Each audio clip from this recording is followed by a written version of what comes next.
Hey guys, flight instructor Chris here today. I have an interesting message. Today will be more about full-size flying, real aviation, primarily general aviation, but the concepts are the same, whether it's for a Cessna, for an airliner, or in fact, as much of my channel is, it also is applicable in many ways to model aircraft and remote control. What's kind of cool about the two is it's universal language.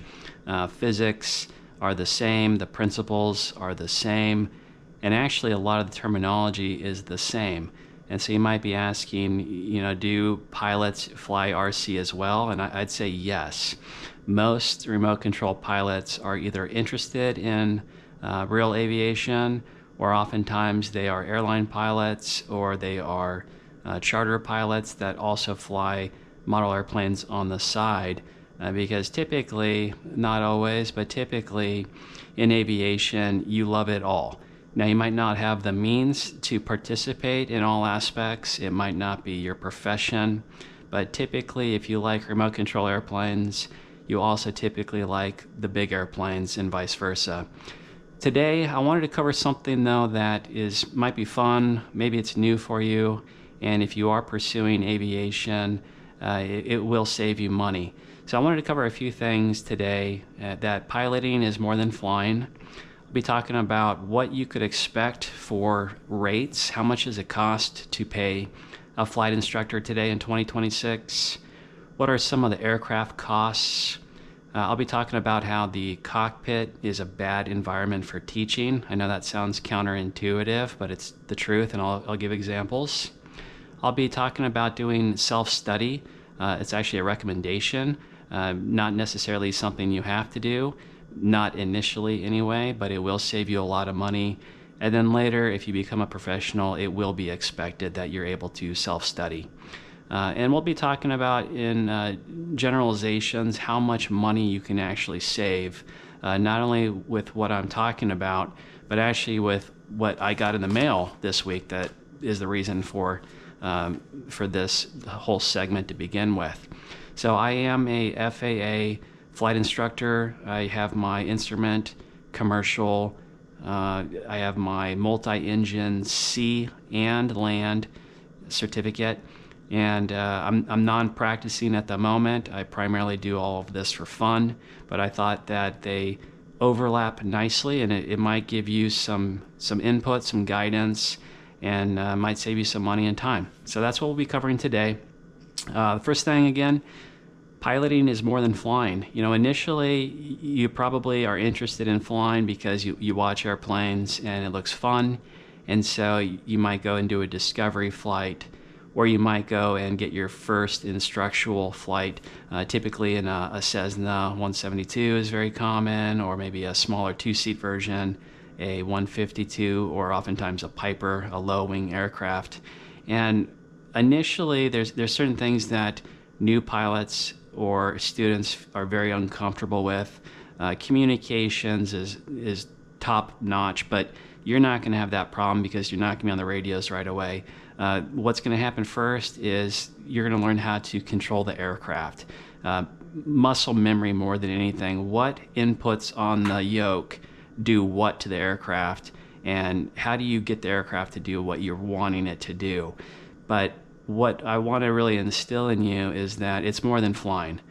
Eventually, after you get past that hurdle of learning how to fly, and that's usually a couple hours, what you'll soon realize about flying is it's not about the actual mechanics of flying, it's the knowledge.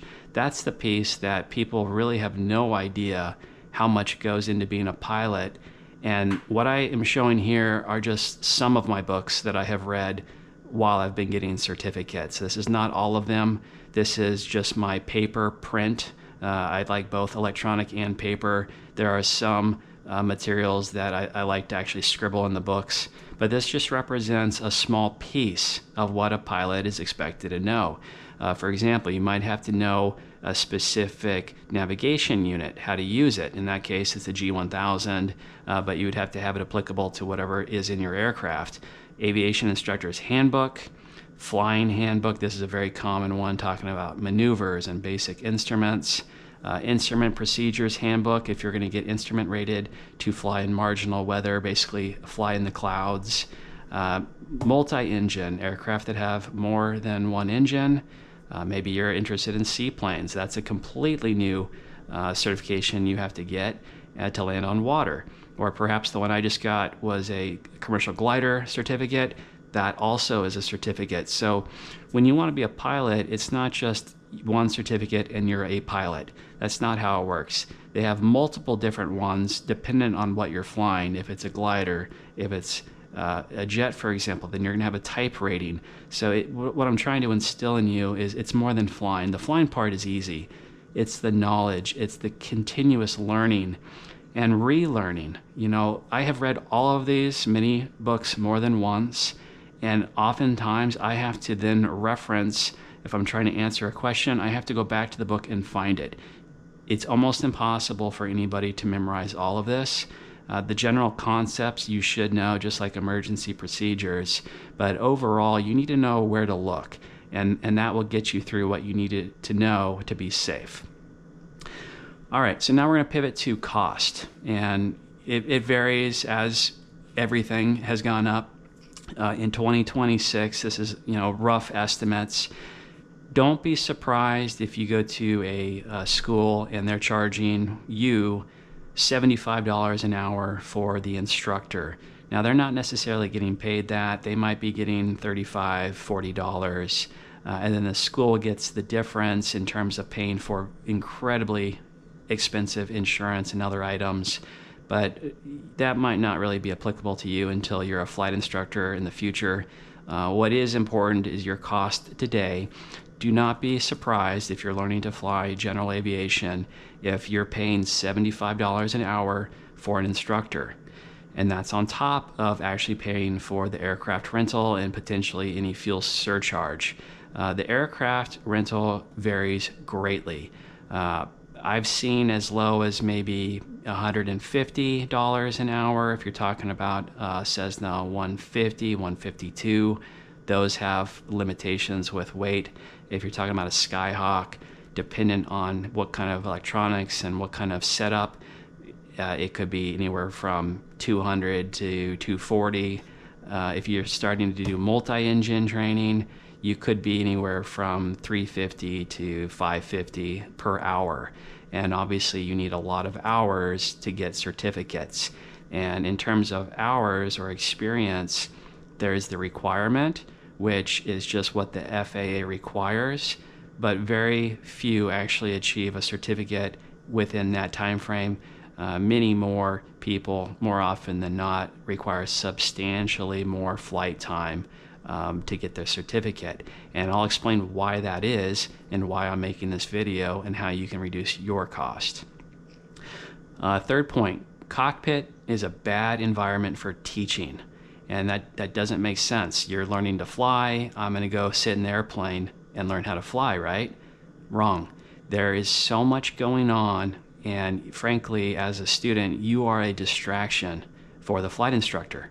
I've had, while I was flying, I've had other flight instructors with their students on more than one occasion almost hit me because they were so distracted. I'm not saying that that is right or wrong.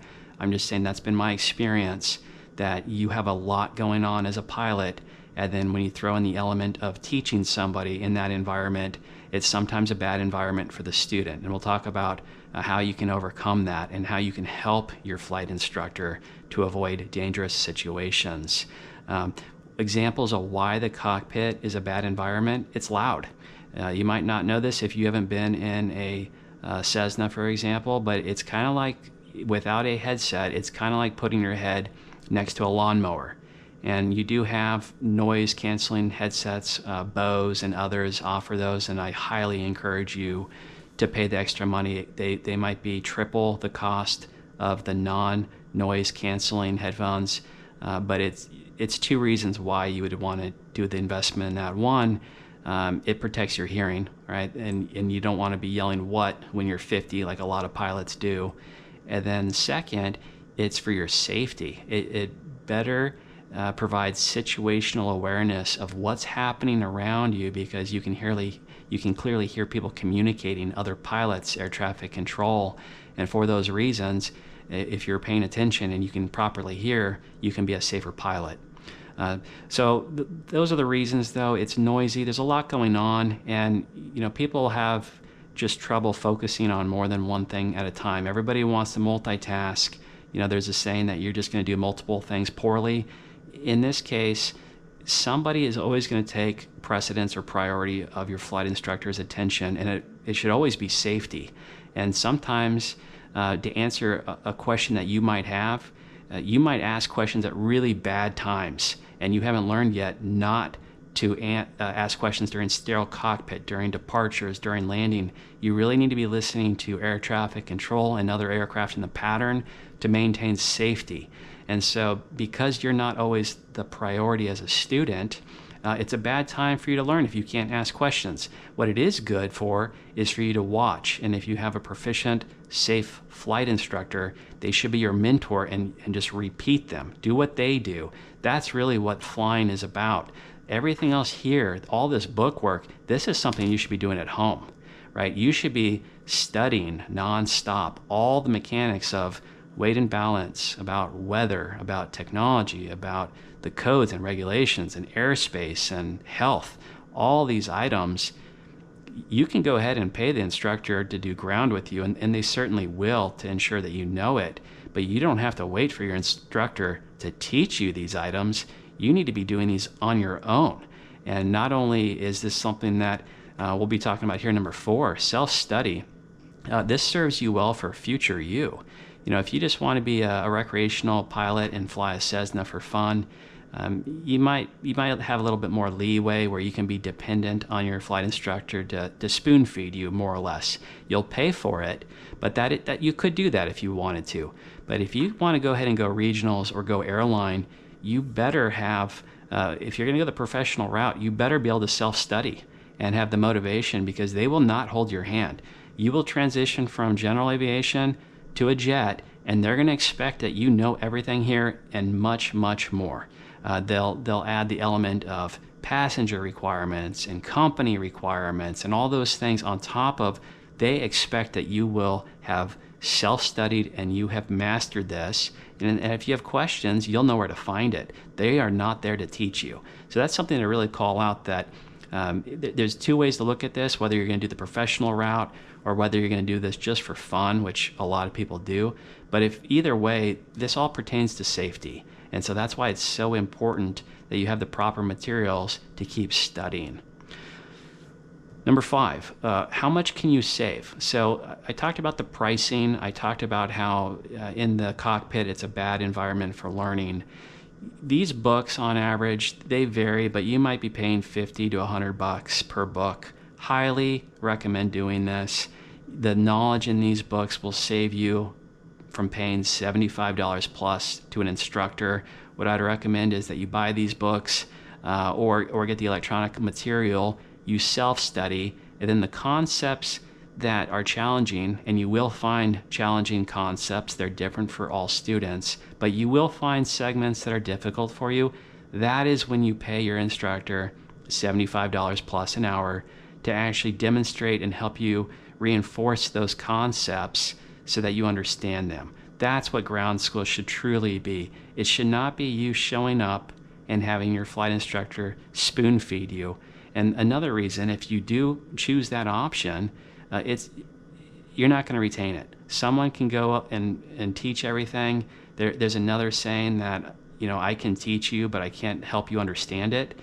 There's that element of, you need to have the motivation, the desire, the drive to pursue aviation, because if you don't truly have that desire or interest in aviation, it's going to be very, very difficult for you to go ahead and study and retain all this information unless you're interested in it. Now, the primary reason that I made this video is, as I've said, I've spent a lot of money over the years. I'll have these books forever.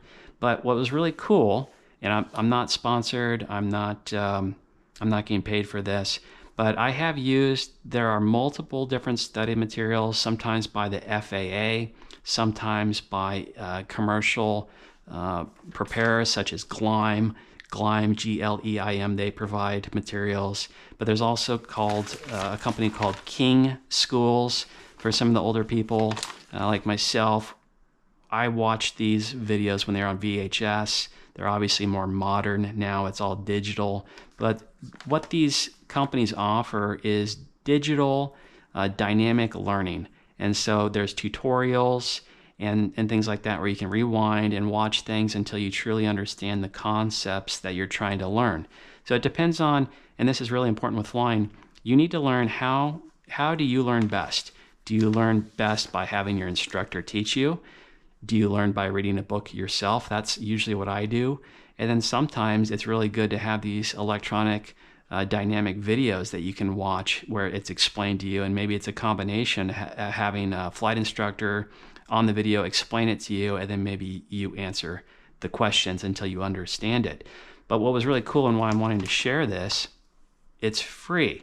Now, not all of the courses, of course, but they do have several courses that anybody can take, and you don't have to be pursuing aviation, but certainly if you're interested in advancing your knowledge, maybe you're interested in remote control, or in this case, a lot of my stuff on my channel is remote control. They have drone regulations on here if you want to get a drone Part 107 certificate. Aircraft marshaling is very helpful. I know that in the Cessna before, when I was new, I had no idea what they were trying to tell me with their little light sticks. I got through it okay, but that's obviously hazardous when you have a spinning propeller and someone that expects you to know what you're doing, and I was new and I didn't. So aircraft marshaling might be helpful.